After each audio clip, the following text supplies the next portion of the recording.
ஓம் சைராம், ஜெய் சைராம். என் அன்பின் பிரியமே, உன் காத்திருப்புக்கு கைமேல் பலனாய் நீ எதிர்பார்த்த ஒன்று நடக்கப் போகிறது. இந்த வாக்கினை கேட்கும் போதிருந்தே உனக்குள் ஒரு உற்சாகம் தொற்றிக்கொண்டால் அது நிச்சயம் உனக்கு நடக்கப் போகிறது என்னும் அறிகுறியே. தினமும் வாழ்க்கையில் புயல் வீசுமா என்ன? சில நாட்களில் உனக்கு தென்றலும் வீசும். இப்போது உன் வாழ்வில் தென்றல் வருடி செல்வதைப் போல நீ நினைத்தது நடந்து உன்னை மகிழ்ச்சி கொள்ள வைக்கும். உன் கவனத்திற்கு ஒரு சக்தி உண்டு. அதை நீ பயன்படுத்தும் விதத்தில் உன் வாழ்வே மேம்படும் என்பது நிச்சயம். உன் கவனத்திற்கு சக்தி கொடுத்து அதன் வழியே வெளிப்படும் ஆற்றல் வழியே உனக்கு அனைத்தும் அருள்கின்றது இறை. எந்த கவனத்தை எந்த உணர்வோடு கூடி எதன் மீது செலுத்துகின்றோமோ அது அந்த தன்மையை பெறும். நட்டக்கல்லும் பேசுமோ என்று சொல்லலாம். ஆனால் நாதனின் வழியே அது பேசும் என்ற உணர்வோடு உன் கவனம் செல்லுமானால் கல்லும் நீ உணரும்படி பேசும். யாரையோ எதிரி, துரோகி, நட்பு போன்ற உணர்வோடு உன் கவனம் அதில் செல்லும்போது அதனிடம் அப்படி ஒரு தன்மையே இல்லாவிட்டாலும் அது அந்த தன்மையோடு உன்னால் பலம் பெறும். ஆகாது என்று ஊரும் உலகமும் சொல்வதில் கூட ஆகும் என்ற உணர்வோடு உன் கவனம் செல்லுமாயின் அது எதற்கு ஆகுதோ இல்லையோ உனக்கு அது ஏதோ ஆகும் தன்மையை சர்வ நிச்சயமாக வெளிப்படுத்தும். சில பல நிகழ்வின் வழியே இது எல்லாம் ஆகாது என்ற உணர்வோடு நீ அதில் கவனம் செலுத்தினால் அது உனக்கு ஆகாது போகக்கூட நீதான் அதற்கு வழிவகுத்து கொடுத்து வழி வாங்கிக் கொள்வதும் நீதான். இதையெல்லாம் கடந்து உன்னுள் உன் கவனத்தை நலம் பெறுவேன், வளமடைவேன், முன்னேற்றமடைவேன் என்றும் தீர்க்கத்தோடு நீ உன் கவனத்தை அவ்வுணர்வோடு செலுத்தும்போது அதுவும் சர்வ நிச்சயமாக மாற்றத்தை விளைவிப்பதை அனுபவிக்கலாம். எப்போதெல்லாம் ஏதோ சரியில்லை, குறை, அழிய வேண்டும், நாசமாக போக வேண்டும் என்று எதை நினைத்து உன் கவனத்தை செலுத்தினாலும் செலுத்துவது நீதான் என்பதால் உனக்கும் அந்த உணர்வோடு கூடிய கவனத்தின் தாக்கம் உன் வாழ்விலும் பிரதிபலிக்கும். அதே எல்லாம் மாறும், முன்னேறும், திருந்தும், திருத்தப்படும் என்று வாழ்த்த அந்த உணர்வோடு கூடிய கவனம் அதோடு சேர்த்து உன்னையும் சிறப்புற வாழ்விக்கும். எதில், ஏன், எந்த உணர்வோடு நாம் கவனத்தை செலவு செய்கின்றோம் என்று உணர அதில் அதை போலவே நமக்கும் வருமானம் வரும். இறைவன் உனக்கு அளித்துள்ள பலத்தை எப்படி பயன்படுத்தி கொண்டு இருக்கிறீர்கள் என்பதைத்தான் இப்போது நீ வாழ்ந்து கொண்டு இருக்கும் வாழ்க்கை கொடுத்து கொண்டு இருக்கிறது. இதில் இறைவன் மீது தவறு, விதி, வினை, நேரம், காலம், யோகம், வரம் என்பதையெல்லாம் கடந்து உனக்கு அருளிய பொருளை செலவு செய்து என்ன வாங்கி அது என்ன கொடுக்கிறது என்பதே உன் வாழ்க்கையாக இருக்கிறது. இங்கே யார் திருந்த வந்திருக்கிறார்களோ இல்லையோ, நீ உன்னை திருத்திக் கொள்வதற்காகத்தான் வந்திருக்கின்றாய். அதற்கான வேலையை நீ தொடங்கு. பூஜை, புனஸ்காரங்கள், சடங்கு, சம்பிரதாயங்கள் இவையாவும் நம் மனதை தூய்மைப்படுத்துவதற்கான வழிமுறைகள் மட்டுமே. இருந்தாலும் உள்மனது பரிசுத்தமானதாக இல்லை என்றால் எவ்வளவுதான் வழிபாடுகள் செய்த போதிலும் என் பக்தர் என்ற தகுதியை நீ அடைய முடியாது. இதை மட்டும் நினைவில் வைத்துக்கொள். நீ நம்பிக்கையோடு இரு, நல்லதே நடக்கும். என் பார்வைப்பட்ட இந்த நொடி முதலே நீ ஆசைப்படும் வாழ்க்கை உனக்கு ஆரம்பமாகும் நேரம் கூடிவிட்டது. பேரதிர்ஷ்டம் உன்னை தேடி வரப்போகிறது குழந்தையே. ஒரு பொருள் உனக்கு கிடைக்காவிட்டால் இது ஏன் உனக்கு கிடைக்கவில்லை, எதற்காக கிடைக்கவில்லை என்று யோசித்துப்பார். உன் எதிர்காலத்தை ஒப்பிட்டு யோசித்துப்பார். உன் போல இருந்தவர்களின் எதிர்காலம் இப்போது எப்படி இருக்கிறது என்பதை கேட்டு தெரிந்து கொண்டு யோசித்துப்பார். அப்போது காரண காரியம் உனக்கே புரியும். உன்னிடம் உள்ள பிரச்சனை என்ன தெரியுமா? உனக்கு தைரியம் கிடையாது, வைராக்கியம் கிடையாது. இருந்திருந்தால் உன் லட்சியத்தை நீ அடைய எப்போதோ முயற்சி செய்திருப்பாய். ஆனால் உன் தோல்வியை நினைத்து தாழ்வு மனப்பான்மையடைந்து அதிலிருந்து தப்பிக்க பிரச்சனைகளை வளர்த்து கொண்டாய். நீ சொன்னதை நான் கேட்க வேண்டும் என்று அடம் பிடிக்கிறாயல்லவா? நான் சொல்வதையும் நீ கொஞ்சம் கேட்க வேண்டும் தானே? உன் எதிர்காலம் நன்றாக இருந்தால்தான் எனக்கு பெருமை. நீ வாழ்வாங்கு வாழ வேண்டும். நிச்சயம் வாழ்வாய். என் மனம் உனக்கு புரியும் என்று நான் நினைக்கின்றேன். என்னுடைய மனதை போட்டு குழப்பும் பிரச்சனை விரைவில் சரியாகிவிடும் என்று மட்டும் ஆழமாக மனதில் சொல்லிவிட்டு வேலையை பார். விரைவில் அதிசயம் நடக்கும். ஏற்பட போகும் அதிசயங்களுக்கு நன்றி என்று மட்டும் ஆழமாக மனதில் சொல்லிக்கொண்டே இருந்தால் போதும். அது எப்படி சரியாகும் வழிகளை பற்றியெல்லாம் நீ ஆராயக்கூடாது. நமக்கு ஒரு சில வழிகள்தான் தெரியும். ஆனால் பிரபஞ்சத்திற்கு 1000 வழிகள் இருக்கும். அதை எப்படியும் சரி செய்துவிடும். நம் வார்த்தைகள், எண்ணங்கள் பிரபஞ்சத்திற்கு கட்டளைகளாக அனுப்பப்பட்டு எல்லாவற்றையும் விரைவில் சரி செய்துவிடும். நம்மை சுற்றி எதிராக நடப்பதை பற்றி கவலைப்பட வேண்டாம். நமக்கு எதிராக எத்தனை பேர் செயல்படுகிறார்கள் என்பதை பற்றி பொருட்படுத்த வேண்டாம்.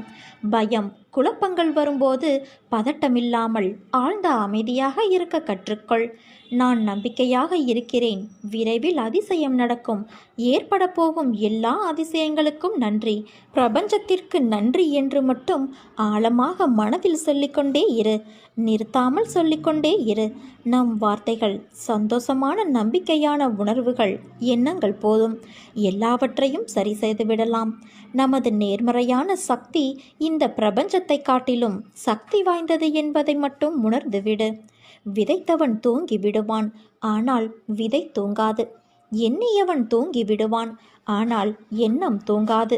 உன் மனதில் குதர்க்கமான எண்ணங்கள் எழுந்தால் அதை விட்டுவிடு. அதை பெரிதாக எடுக்காதே. மனமும் புத்தியும் நமக்கு பாதி நண்பன், பாதி எதிரி. அதனால் அவற்றை என் பாதத்தில் வைத்துவிடு குழந்தையே. நான் பார்த்து கொள்கிறேன். நிறை குறை என எல்லோரிடமும் உண்டு. அதை திருத்த முயற்சி செய். இப்படி குறையோடு இருக்கிறோமே என்று வருத்தப்படாதே. நான் என்றும் உன்னோடு இருப்பேன். யார் என்னுடைய பக்தன் தெரியுமா? யாரையும் வெறுக்காதவன், அனைவரிடமும் நட்பு பூண்டவன், எல்லாவற்றிடமும் கருணை உடையவன், அகங்காரம் விட்டவன், இன்பத்தையும் துன்பத்தையும் சமமாக கருதுபவன், பொறுமை உடையவன், எப்போதும் திருப்தியுற்றவன், எப்போதும் யோகத்தில் நிலை பெற்று செயல்புரிபவன், தன்னை கட்டுப்படுத்தியவன், திட சங்கல்பமுடையவன், மனதையும் புத்தியையும் என்னிடம் அர்ப்பணம் செய்தவன்.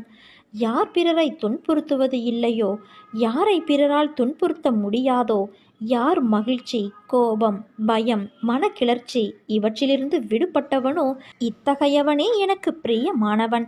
எதையும் சார்ந்திருக்காதவன், தூயவன், சுறுசுறுப்பு உடையவன், துன்பமோ இன்பமோ எது வந்தாலும் பொருட்படுத்தாதவன், எப்போதும் துயரப்படாதவன், தனக்கான எல்லா முயற்சிகளையும் விட்டவன், புகழ்ச்சி இகழ்ச்சியை சமமாக கொள்பவன், அமைதியாக இருப்பவன், ஆழ்ந்த சிந்தனையுடையவன், சிறிதே கிடைத்தாலும் அதில் திருப்தி கொள்பவன், உலகே தன் வீடாக இருப்பதால் தனக்கென்று வீடு இல்லாதவன், தன் கொள்கையில் உறுதி படைத்தவன்.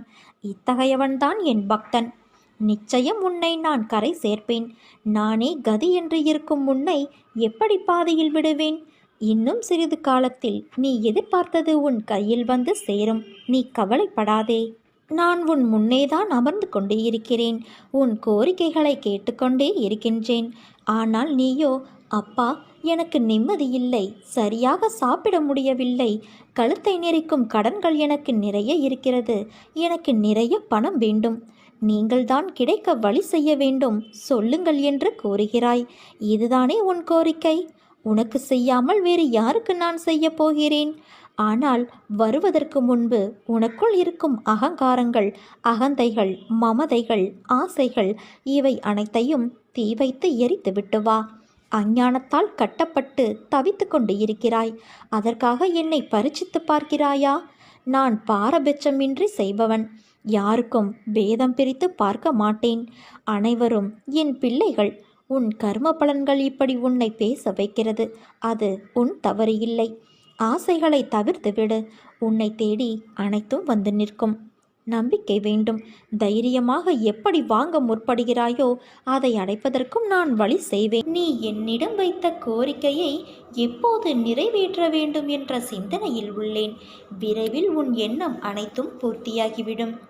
நீ ஒரு முறை யோசித்துப்பார். என்னிடம் நீ சரணடைந்த பிறகு உன் வாழ்க்கையில் எத்தனை மாற்றங்கள் நடந்திருக்கின்றன.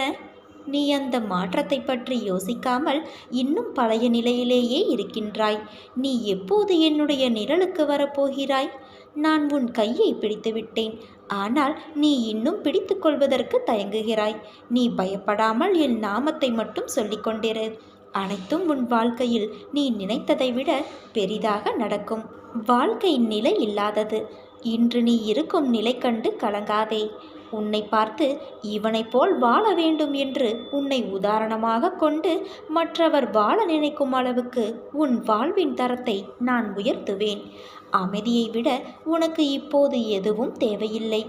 என் முன் வந்து உட்கார். என்னுடன் பேசி உன் கேள்விகளை என்னிடம் கேள். பதிலளிக்க நான் தயாராக இருக்கிறேன். நாளை உனக்கு ஒரு பெரும் மகிழ்ச்சி காத்திருக்கிறது. அதை பெற தயாராக இரு. உனக்கான அனைத்தையும் உன்னிடம் வந்து சேர்ப்பேன். உனக்கு நானே பொறுப்பாளி. நீ அழாதே. அப்பா உன்னிடம் இருக்கின்றேன். உனக்கு கிடைத்ததை ஏற்றுக்கொள். அதில் உன்னை யாரென்று எடுத்து காட்டு. தலைவணங்கி செல்ல கற்றுக்கொள். எது நடந்தாலும், மற்றவர்கள் உன்னை கடிந்து கொண்டாலும் சிரம் தாழ்த்திப்போ. உன்னை தேடி அனைத்தும் தானாக முன் வந்து நிற்கும். பணிவு, பொறுமை, நிதானம் இவற்றை மனதில் நிறுத்தி கொண்டு தினமும் செயல்படு. மற்றதை நான் பார்த்து கொள்கிறேன். ஏன் என்னை விட்டு தள்ளி நிற்கிறாய்? உன் கஷ்டங்கள் அனைத்தையும் நான் அறிவேன். என்னை உன் மனதில் வைத்து பூஜிக்கிறாய், நேசிக்கிறாய், நினைக்கின்றாய். அதே நேரத்தில் உன் துன்பங்களை நினைத்து உனக்குள் புலம்பிக் கொண்டு என்னை விட்டு ஒரு அடி தள்ளி நிற்கிறாய். நீ உலகியல் விஷயங்களுக்காக முக்கியத்துவம் கொடு. ஆனால் நீ செய்கின்ற எல்லா விஷயங்களையும் நான் அறிவேன். சில நேரம் நீ ஏன் இப்படி பேசுகிறாய், நடக்கிறாய் என்பதையே கூட உன்னால் உணர முடியவில்லை. உன்னுள் தேவையில்லாத குப்பைகளை நீ தூக்கி கொண்டு நடக்கிறாய்.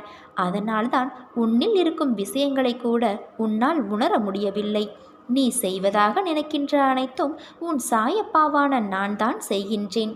நீ பேசுவதாக நினைத்தும் அனைத்துமே நான் தான் உன்னிடத்திலிருந்து பேசுகிறேன்.